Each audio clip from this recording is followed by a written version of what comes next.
بسم اللہ الرحمن الرحیم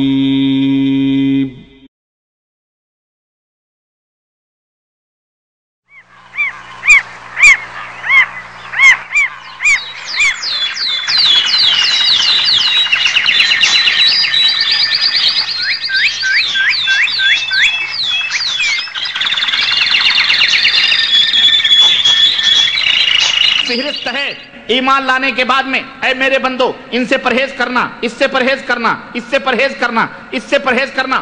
اللہ جو حکیم ہے، اللہ جو خبیر ہے، اللہ جو علیم ہے، اس حکمت والے نے ساری لسٹ ہمیں قرآن کی شکل میں دے دی، ساری باتیں ہمیں محمد الرسول اللہ صلی اللہ علیہ وسلم کی کے ذریعے سے ہم تک پہنچا دی ہے۔ وہ لسٹ ہمارے اندر موجود ہے کہ اے مومنوں ان تمام سب برائیوں سے بچو گے، تمہارا ایمان فائدہ مند ہوگا۔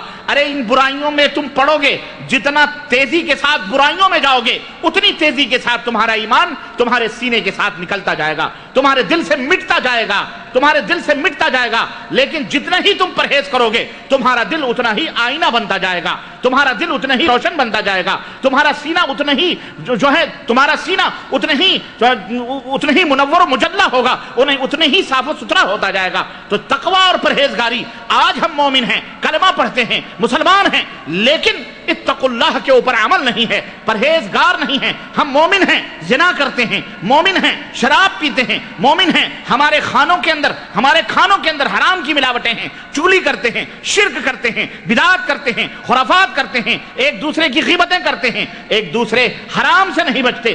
حلال کھانے کی ہمیں توفیق کم ہوتی ہے جتنا حرام کھانے کی توفیق ہوتی ہے۔ معصیت، فحاشیاں، برائیاں، یعنی جتنی برائیاں غیر قومیں کرتی ہیں آج مسلمان ان تمام برائیوں کے اندر موجود ہیں۔ سمجھ آئی کہ نہیں آئی؟ اس وجہ سے اللہ تبارک و تعالیٰ نے اس ایمان کے اندر کوئی فائدہ، بہت سارے مومن ہیں، بڑی بڑی کنٹریوں کے بادشاہ حکمران مومن ہیں کہ نہیں؟ بڑے بڑے لوگ مومن ہیں، کوئی فائدہ ہو رہا ہے؟ آج شر پسند زیادہ ہیں، خیر کے ماننے والے کم ہیں۔ ہم مسلمان ہیں، اسی مسجد کے اندر اپنے اپنے دلوں کا جائزہ لو، خود لسٹ لے کر کے مائنس پلس کرتے جاؤ کہ کتنے مومن ہو اور کتنے اسلام سے دور ہو۔ اس لیے توبہ کرو۔ اس کا ایک ایمان کامل حاصل کرنے کا طریقہ یہ ہے کہ جتنے بھی گناہ اور جتنی بھی معصیتیں ہیں اور جو بڑے بڑے گناہ ہیں ان سے توبہ کرو۔ کیا کرو ان سے؟ تم نے زنا کیا ہو، چوری کی ہو، بدکاری کی ہو، چغلی کھائی ہو، غیبتیں کی ہو، ناجائز طور پر قتل کیا ہو، کسی کا مال ہڑپ کیا ہو، جو کچھ بھی معصیت اور جو کچھ شرک کیا ہو، بدعات کیا ہو، نافرمانیاں کی ہو، جو بھی کر رہے ہو ان تمام سب چیزوں سے توبہ کرو۔ اور جب تم کہو گے توبہ کرنے سے کیا ہوگا؟ سنو، توبہ کرنے سے یہ ہوگا کہ اللہ تبارک و تعالیٰ ان تمام برائیوں کو، جو تمہاری برائیاں تم نے کی ہوئی ہیں، چاہے 1 سال میں کی ہیں، 10 سال میں کی ہیں، 20 سال میں کی ہیں، ان تمام 20-30 برس کی برائیوں کو توبہ کر لینے کے بعد اللہ ان تمام برائیوں کو نیکیوں میں تبدیل کر دے گا۔ لا تقنطوا من رحمت اللہ، اللہ کی رحمت سے نا امید نہ ہو۔ اللہ غفور الرحیم ہے، جب تک توبے کا دروازہ بند نہیں ہوتا تب تک اللہ تعالیٰ سے توبہ کرتے رہو، مغفرت مانگتے رہو، اللہ سے روتے رہو، گڑ گڑاتے رہو۔ کل بنی آدم خطا وخیر الخطائین التوابون، سب سے غلطی کرنے والے، ہر آدم کی اولاد غلطی کرنے والی ہے، لیکن سب سے بہترین غلطی کرنے والا وہ ہے جو اللہ سے توبہ کرنے والا ہے۔ اس لیے اے نوجوانوں، اے میری ماں بہنوں، اے مسلمانوں، اے دوستوں، اے بھائیوں، اے بزرگوں، سب توبہ کرو۔ ہم سب وَتُوبُوا إِلَى اللَّهِ جَمِيعًا أَيُّهَا الْمُؤْمِنُونَ، اے ایمان والو سب کے سب اللہ سے توبہ کرو۔ التائب كمن لا ذنب له، اللہ نے فرمایا، اللہ کے نبی نے فرمایا، توبہ کرنے والا گناہوں سے ایسا پاک و صاف ہو جاتا ہے جیسے اس نے کبھی توبہ نہ کیا، جیسے اس نے کبھی گناہ ہی نہ کیا۔ اس لیے توبہ کرو، اپنے ایمان کو بچا کے رکھو۔ سنو، ایمان ایک عظیم الشان دولت ہے۔ ایمان لانا کمال نہیں ہے، ایمان کی حفاظت کرنا کمال ہے۔ ایمان کی حفاظت کیوں؟ اس لیے کہ اس ایمان پر چور کا، ڈاکو کا سب سے پہلا حملہ جو شیطان ہے، ان الشیطان لکم عدو مبین، شیطان تمہارا کھلا ہوا دشمن ہے۔ ایک جگہ اللہ نے فرمایا کہ شیطان تمہارا کھلا ہوا دشمن ہے، فاتخذوہ عدوا، شیطان کو اپنا دشمن بناؤ، شیطان کو ناراض کرو، شیطان کو رلاؤ، شیطان کو ذلیل کرو، راضی اللہ کو کرو، خوش اللہ کو کرو۔ تم اللہ کو خوش کرو گے، راضی کرو گے، شیطان ذلیل و رسوا ہوگا، شیطان بلبلائے گا، روئے گا، چیخے گا، چلائے گا، جتنا وہ چیخے چلائے گا تمہارے درجات اور تمہاری ترقیاں اتنی ہوتی جائیں گی۔ آج ہم شیطان کے دوست بنے ہوئے ہیں، ہر معاملے میں شیطان کے دوست ہیں۔ اس لیے مسلمانوں، میں زیادہ ٹائم آپ کا نہ لیتے ہوئے میں یہ التماس کرتا ہوں کہ اپنے زندگی کے اس مقصد کو پہچانو۔ وما خلقت الجن والانس الا لیعبدون، رب ذوالجلال کی عبادت و بندگی میں کوئی کمی نہیں ہونی چاہیے، اور یہ عبادت و بندگی اسی ڈھنگ اور اسی طریقے سے اللہ کو مطلوب ہے جس طریقے سے حضرت محمد الرسول اللہ صلی اللہ علیہ وسلم نے ہمیں بتلایا ہے۔ اپنی مرضی، اپنی منمانی سے رب اپنی عبادت تم سے نہیں چاہتا ہے کہ تم اپنی مرضی، اپنی منمانی سے اللہ کی عبادت کرو، نہیں، بلکہ رسول اللہ صلی اللہ علیہ وسلم کی مرضی اور ان کے فرمان کے مطابق تمہارے سجدے، تمہارے رکوع، تمہارے صدقات، تمہارے زکوٰۃ، تمہارا قدم قدم، تمہارا اٹھنا بیٹھنا، لقد کان لکم فی رسول اللہ اسوۃ حسنہ، تمہارا سب کچھ حضرت محمد الرسول اللہ صلی اللہ علیہ وسلم کی زندگی ہونا چاہیے۔ آپ کی زندگی دیکھو کس طرح سے نبی کریم صلی اللہ علیہ وسلم رہتے تھے، اسی انداز کی زندگی اختیار کرو۔ اللہ کے نبی بزدل نہیں تھے، اللہ کے نبی، ہم لوگ جب دین اور اسلام کی بات کرتے ہیں، تقوی طہارت کی بات کرتے ہیں، تو آپ لوگوں کے دماغ میں یہ ایک تصور آتا ہے، اور وہ تصور میں سمجھتا ہوں کچھ اپنے ہی کچھ ذلیل پیشہ لوگوں نے آپ کے ذہن و دماغ میں بٹھا دیا ہے۔ جب ہم تقوی اور طہارت کی بات کرتے ہیں تو آپ کے دماغوں میں یہ بھی بتاتا چلوں میں، آپ کے دماغوں میں ایک شکل آتی ہے، ہمارے ملکوں والی شکل کہ متقی بنو، پرہیزگار بنو، نیک بنو، تو آپ کے دماغ میں آتا ہے کہ متقی پرہیزگار کیسے ہوتے ہیں؟ لمبی لمبی پگڑ باندھنے والے، ہاتھوں میں مسلے لیے ہوئے، تسبیح کے دانے، آنکھیں بند ہیں چاہے کسی گٹر میں جا کے گر جائیں، ہے نا، اور اللہ اللہ اللہ اللہ کی تسبیح کرنے والے، اور چگے چبے پہننے والے، بالکل دنیا سے بیگانے، اور بس اللہ ہی اللہ، اللہ ہی اللہ، اللہ ہی اللہ۔ آپ کے دماغوں میں یہ تصور آیا ہے۔ پتہ ہے یہ تصور کس نے ڈالا ہے؟ یہ تصور شیاطین نے ڈالے ہیں تمہارے دماغوں میں۔ یہ ہیولے، یہ شکل اور صورتیں تمہارے دماغوں میں کس نے پیدا کیے ہیں؟ شیطان مردود نے پیدا کیے ہیں، تاکہ تم وہ شکل اختیار کرنے سے بچو۔ کیوں؟ وہ شکل اختیار کرو گے تو تلوار سے بیگانہ ہو جاؤ گے، تمہارے ہاتھوں میں تسبیح کے دانے گھومیں گے، تلوار نہیں گھوم سکتے، اور تم کرامتیں بیان کرو گے کیا کہ بابا نے تسبیح گھمائی چڑیا۔ ایک مولوی تقریر کر رہا تھا، کہہ رہا ہے کہ ایک انگریز بندوق لے کے آیا، کہا یہ کیا ہے؟ کہا بندوق ہے۔ کہا اس سے کیا ہوتا ہے؟ پولیس والا تھا۔ کہا اس سے جس چیز کو ہم مار دیتے ہیں وہ چیز ختم ہو جاتی ہے۔ کہا دکھاؤ۔ ایک چڑیا بیٹھی تھی، اس نے فائر کیا پستول سے، چڑیا نیچے آ گئی۔ کہا یہ اس سے ہم کام لیتے ہیں۔ بابا تسبیح سبحان اللہ رٹ رہے تھے کہ کیا کر رہے تھے اللہ بہتر جانے، ان کے ہاتھ میں تسبیح تھی۔ پولیس والے نے پوچھا یہ کیا ہوتا ہے؟ یہ تمہارے ہاتھ میں کیا ہے؟ کہا یہ تسبیح ہے۔ کہا اس سے کیا کام ہوتا ہے؟ کہا دیکھنا چاہتے ہو؟ کہا ہاں۔ تسبیح یوں ہلائی، وہ مری ہوئی چڑیا زندہ ہو کے جا کے پھر پیڑ پہ بیٹھ گئی۔ کہا اس سے تم مارنے کا کام لیتے ہو، تسبیح ہلانے سے ہم زندہ ہونے کرنے کا کام لیتے ہیں۔ مسیحی یہ اسلام میں نہیں ہے اس طرح سے۔ یہ وہ ڈھکوسلے والے جو ہیں نا وہ سب بیان کرتے ہیں، جو خانقاہوں میں بیعت، مریدی، پیری، یہ وہ جو تمہیں الو بنا رہے ہیں بیٹھ کے، خانقاہ سجا کے دربار، لنگر اٹھے ہوئے ہیں، لنگر کھلے ہوئے ہیں، یہ فلانے دادا کا دربار ہے، یہ فلانے حجویری کا ہے، اجمیری کا ہے، پاک پٹنی کا ہے۔ یہ اسلام نہیں ہے۔ یہ تو وہ سادھوؤں کا اور ہمارے ملکوں کے اندر جو ڈھکوسلے کرنے، شعبدے باز، جادوگر، ساحر، یہ ان کے سب اسلام سے۔ ہمارے نبی کو دیکھو، اللہ اکبر، ہمارے نبی اگر ایک وقت میں امامت کے مصلی پر نماز پڑھا رہے ہیں تو گھوڑے کی ننگی پیٹھ پر اس وقت مدینے کے اندر ایک آواز اٹھی، رات کی تاریکیوں میں کسی چلانے والے نے چلا کے آواز دی کہ مدینے کے اندر دشمنوں نے حملہ کیا ہے۔ طلحہ کہتے ہیں، زبیر کہتے ہیں کہ ہم اپنے گھوڑوں کی زینے کس رہے تھے، جب ہم نے یہ آواز سنی کہ مدینے پر حملہ ہو چکا ہے، ہم نے اپنے گھوڑوں کی زینے کسی اور تلواریں لی، اپنے اسلحے لیے اور اسلحے لے کر مدینے کی حفاظت کے لیے ہم رات کی تاریکیوں میں مدینے کے باہر نکل رہے ہیں۔ ہم مدینے کے باہر نکلے ہیں، ادھر سے پیغمبر اسلام کو گھوڑے کی ننگی پیٹھ پر سوار ہوتے پلٹ کر آتے ہوئے ہم نے دیکھا ہے۔ نبی فرماتے ہیں جاؤ مدینے کے لوگوں آرام کرو، جب تک محمد زندہ ہے دشمن تمہارا بال بھی بیگا نہیں کر سکتا۔ ہم اس شجاع اور بہادر نبی کے امتی ہیں۔ سمجھ آئی کہ نہیں آئی؟ اور کہتے ہیں کہ جنت کو لے اڑے ہم نظر و نیاز میں، وہابی پڑا ہوا ہے روزہ نماز میں۔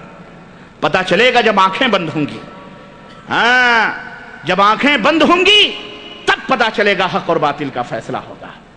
آج اس دنیا کے اندر زردے پلاؤ مرغ مسلم دبا لو جتنا دبانا، الو کا بنا لو جتنا سب کو کرنا ہے، قیامت کے دن پتا چلے گا جب ہنٹر پڑیں گے کمروں پر تب وہاں حساب کتاب دینا پڑے گا۔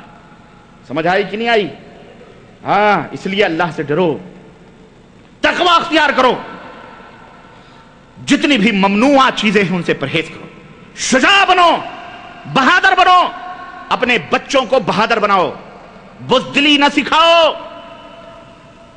اپنے بچوں کو بزدلی نہ سکھاؤ، مدارس قائم کرو جس کے اندر نشانہ بازیاں سکھائی جاتی ہیں۔ آج اگر گھوڑے کا زمانہ نہیں ہے، نہ صحیح کار چلانا سکھاؤ، ٹرک چلانا سکھاؤ، سائیکل موٹر سائیکل چلانا سکھاؤ، اسپارٹ کرو اس کے اندر۔ کل کو موقع آئے گا پتہ نہیں کتنے ٹرک لے کے بھاگنا ہے، ٹینک چلانا ہے، سب کچھ کرنا ہے کہ نہیں؟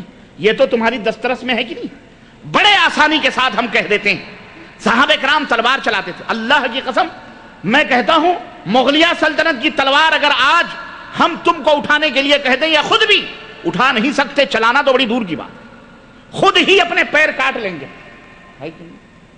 خود ہی ہم اپنے پیر کاٹ لیں گے۔ ہم کون سی ورزشیں اور ہم کون سی ریاضتیں کر رہے ہیں؟ صبح سے لے کر شام تک ہم تاک دھنا دن نوکری کرتے ہیں، مزدوری کرتے ہیں کمپنیوں فیکٹریوں میں، مدیروں کی جھڑکیاں ڈانٹ کھاتے ہیں یا کفیلوں کے آگے پیچھے جو ہے دم ہلاتے ہوئے ہم چلتے ہیں۔ تھوڑا سا ٹائم ہم کو ملتا ہے رب کی عبادت و بندگی کا، وہ تنہائیاں بھی ظالموں نے ہم سے چھین کر ٹی وی اور VCR کے حوالے کر دی۔ جن تنہائیوں میں ہمیں اپنے اعمال کا محاسبہ کرنا تھا، ہمیں اپنے ضمیر کو دیکھنا تھا، آج ہم نے کیا کھویا ہے کیا پایا ہے، اپنے ایمان کو دیکھنا تھا۔ وہ راتیں آج ناچنے گانے والے گویے اور یہ فلم دکھانے والے ذلیلوں نے، جن ذلیل پیشہ لوگ جہنمی لوگ اگر بغیر توبہ کے مر گئے، یہ ان کے حوالے ہم نے کر دیا ہے۔ میرے عزیزو باغیرت بنو، شجاع بنو، بہادر بنو، صبح سویرے اٹھنا سیکھو، اللہ ہمیں بھی توفیق دے، آپ کو بھی توفیق عطا فرمائے۔ ورزشیں کرو اور شجاع بنو، بہادر بنو، اس طرح نہ بنو کہ زمین کے اوپر بوجھ بن جاؤ، کہ زمین دھس جائے، ختم ہو جاؤ۔ سمجھ رہے ہو کہ نہیں سمجھ رہے ہو؟ تم اس شجاع اور بہادر نبی کی امت کے لوگوں، ہم اس کی تعلیم دیتے ہیں۔ بہرحال اللہ عز و جل سے دعا ہے کہ اللہ ہمیں اپنا مقصد زندگی سمجھنے کی توفیق عطا فرمائے، اور اللہ ہمیں ان مقاصد کو بروئے کار لانے کی توفیق عطا فرمائے۔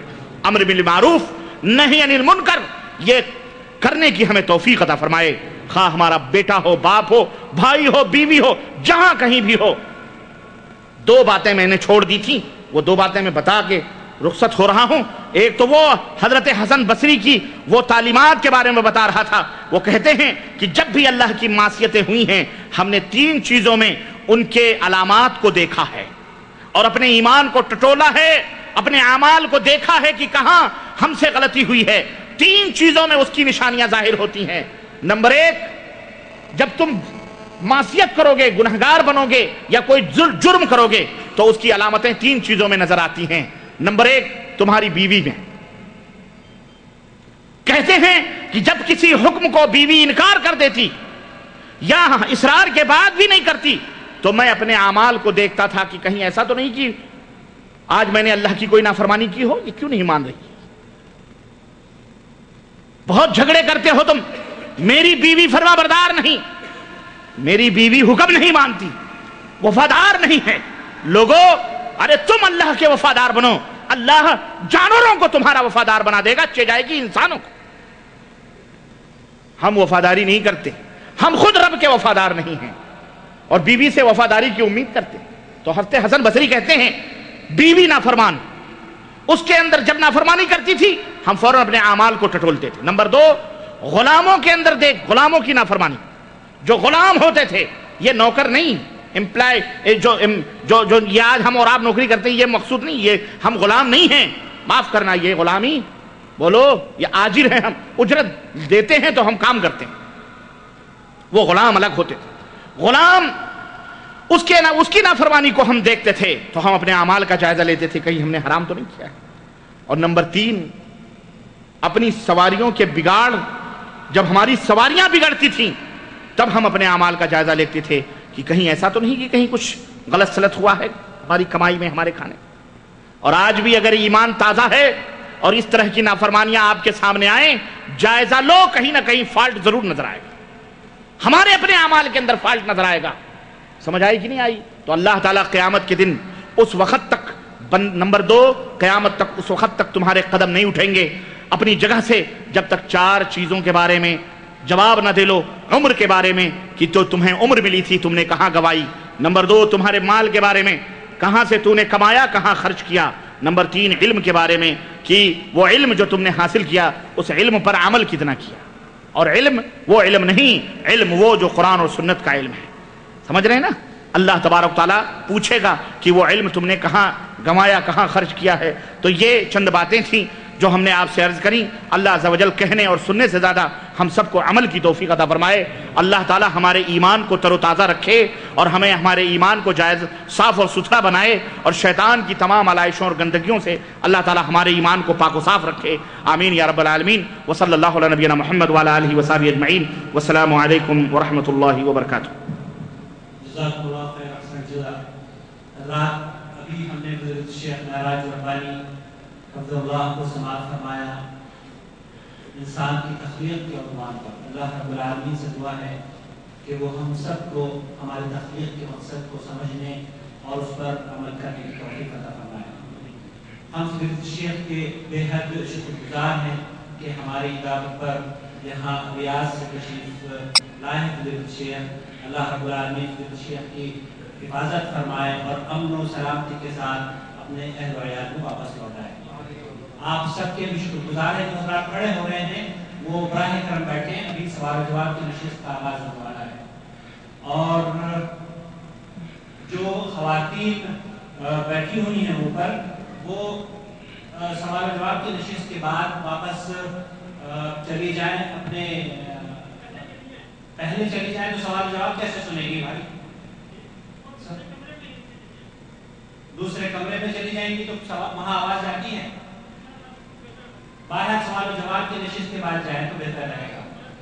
اور مکتب تعاون ادارۃ الجاریات شیخ جمیل جو یہاں کے خطیب اور امام ہیں، انہوں نے اعلان کرایا ہے آپ لوگوں کے لیے کہ کچھ کتابوں کا انتظام اوپر کیا ہے لائبریری میں، وہ یا باہر ہے یہاں پر، تو وہ آپ ضرور اس کو دیکھتے ہوئے جائیں۔ سوال و جواب کے نشست کا ہم آغاز کرتے ہیں۔ حضرت شیخ، صبح کی نماز کے دوران اگر کوئی شخص مسجد میں داخل ہو تو کیا سنت ادا کرنے کے بعد نماز پڑھیں یا بعد میں سنت ادا کریں؟ اگر فجر کی جماعت ہو رہی ہے تو اس وقت حکم یہ ہے کہ وہ فجر کی جماعت میں شریک ہو۔ سنت کا معاملہ یہ ہے کہ فرض نماز کے بعد وہ سنت کو ادا کر لے، اس میں کوئی قباحت اور کوئی حرج نہیں۔ ایک صحابی رسول صلی اللہ علیہ وسلم وہ فجر کی نماز کے بعد نماز پڑھ رہے تھے تو اللہ کے نبی صلی اللہ علیہ وسلم نے پوچھا کہ وہ نماز جو تم نے ہمارے ساتھ پڑھی ہے وہ کون سی تھی اور اب جو پڑھ رہے ہو یہ کون سی ہے؟ تو انہوں نے کہا کہ اللہ کے نبی وہ نماز فرض تھی، یہ نماز سنت تھی، میں آیا تو میں نے سنت نہیں پڑھی تھی اس لیے اب میں سنت پڑھ رہا ہوں۔ تو اللہ کے رسول صلی اللہ علیہ وسلم خاموش رہے۔ تو یہ حدیث سکوتی ہے جس کے اوپر اللہ کے نبی خاموش رہیں، وہ بھی حدیث ہے، اس لیے اس کے اوپر ہمیں عمل کرنا چاہیے کہ فرض نماز کے بعد ہم سنتوں کو ادا کریں۔ بہت سارے لوگ ہیں ان کو یہ مسئلہ بتایا جاتا ہے کہ اگر تمہیں تشہد بھی ملے فرض کی، اگر امید ہے تب بھی تم سنت کو ادا کر لو۔ یہ غلط بات ہے، اس لیے کہ اللہ کے رسول صلی اللہ علیہ وسلم نے فرمایا ہے اذا اقیمت الصلاۃ فلا صلاۃ الا المکتوبہ، جب اقامت کہہ دی جائے تو پھر اس فرض نماز کے علاوہ اور کوئی نماز نہیں ہوتی ہے۔ اس لیے جو لوگ فرض نماز کے دوران سنتیں پڑھتے ہیں ان کی نماز نہیں ہوتی ہے۔ تو حکم یہی ہے کہ فرض نماز کے بعد وہ سنت کو پڑھ لیں، کوئی قباحت نہیں، اور چاہیں تو سورج نکلنے کے بعد پڑھیں، اس کی بھی روایت موجود ہے، دونوں کے اوپر عمل ہو سکتا ہے،